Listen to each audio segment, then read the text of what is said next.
Hello students, welcome to my channel. Solve करते हैं concept of physics के rotational dynamics chapter से subjective exercise का question number 39। Solve the previous problem if the friction coefficient between the 2 kg block and the plane below it is 0.5 and plane below the 4 kg block is frictionless. तो question number 38 का इसमें reference लिया जा रहा है और जरा सा चेंज ये किया गया है कि ये जो M1 है 2 kg ब्लॉक और सरफेस इसके बीच में फ्रिक्शन अवेलेबल है जो कि पहले फ्रिक्शनलेस था। 4 kg ब्लॉक और इंक्लाइन प्लेन के बीच में फ्रिक्शन अभी भी नहीं है। ठीक है, तो ये एक एडिशनल बात आ गया कि यहाँ फ्रिक्शन अवेलेबल है। सॉल्व करते हैं इसको। तो ये M2 जो है 4 kg ब्लॉक ये नीचे जा रहा होगा विद एक्सेलरेशन a। तो कंस्ट्रेंट से हम लोग बोल सकते हैं कि ये नीचे जाएगा a से, तो M1 ऊपर जा रहा होगा विद एक्सेलरेशन a और ये पुली रोटेट कर रही है with angular acceleration alpha. Spring के लेफ्ट साइड में टेंशन T1 मान लेते हैं, इस पर T1 ऊपर, पुली पर T1 नीचे, और राइट हैंड साइड में टेंशन T2 अज्यूम कर लिए। तो ये पुली पर T2 नीचे और ब्लॉक पर T2 ऊपर और इसका एंगुलर एक्सेलरेशन हो गया अल्फा। M1 पर mg का एक component along the incline M1g sin theta और ये ब्लॉक ऊपर की तरफ जा रहा है तो फ्रिक्शन डाउन द इंक्लाइन लगेगा F। इस वाले ब्लॉक पर mg का कंपोनेंट M2g sin थीटा। तो ये अपना FBD तैयार हो गया। एक्सेलरेशन हम लोग अज्यूम कर लिए। टोटल नंबर ऑफ वेरिएबल्स अगर यहाँ देखा जाए तो 4 है, T1, T2, A and alpha.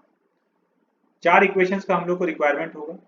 वही 4 इक्वेशन हम लोग यहाँ लिखने वाले हैं जो हम लोग क्वेश्चन नंबर 38 में लिखे थे। कौन कौन सा इक्वेशंस? M1 पर F इक्वल टू M है, पहला इक्वेशन। M2 पर F इक्वल टू M है, दूसरा इक्वेशन हो गया ये।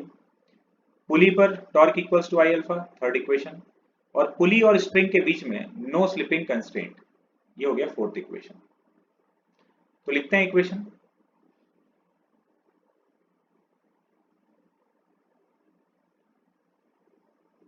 यहां पर पुली ब्लॉक M1 और इंक्लाइंड प्लेन के बीच में जो फ्रिक्शन लग रहा है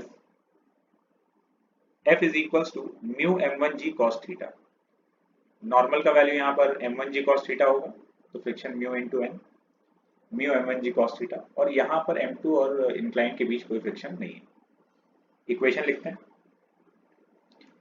ब्लॉक M1 पर F इक्वल टू MA का इक्वेशन लिख रहे हैं, तो T minus M1g sin theta minus F equals to M1A। तो ये इक्वेशन हो गया, T minus M1g sin theta minus mu M1g cos theta, friction का value, equal to M1 into A। Second equation इस ब्लॉक पर F equal to MA, तो M2g sin theta नीचे लग रहा है, T2 ऊपर, M2g sin theta minus T2 equal to M2A। इस पुली पर torque equals to I alpha लिखेंगे हम लोग about the axis of the pulley. T2 into R, ये क्लॉकवाइज टॉर्क दे रहा है T2, T1 इंटू आर ये एंटी क्लॉकवाइज है, तो T2R minus T1R equal to I alpha. ये आ गया थर्ड इक्वेशन। तो यहाँ पर हम लोग इसको करेक्ट कर लेते हैं। It will be T2R minus T1R, same here. T2 minus T1 is equals to I by R into alpha. ये हो गया third equation. And fourth equation, no slipping constraint. Pulley के सरकमफेरेंस पे किसी भी पॉइंट का एक्सेलरेशन हो जाएगा अल्फा इंटू आर और रस्सी के किसी भी पॉइंट का एक्सेलरेशन है ए। तो पुली और रस्सी के बीच में स्लिपिंग नहीं हो रहा है, तो ए इक्वल टू अल्फा आर हो जाएगा यहाँ पर।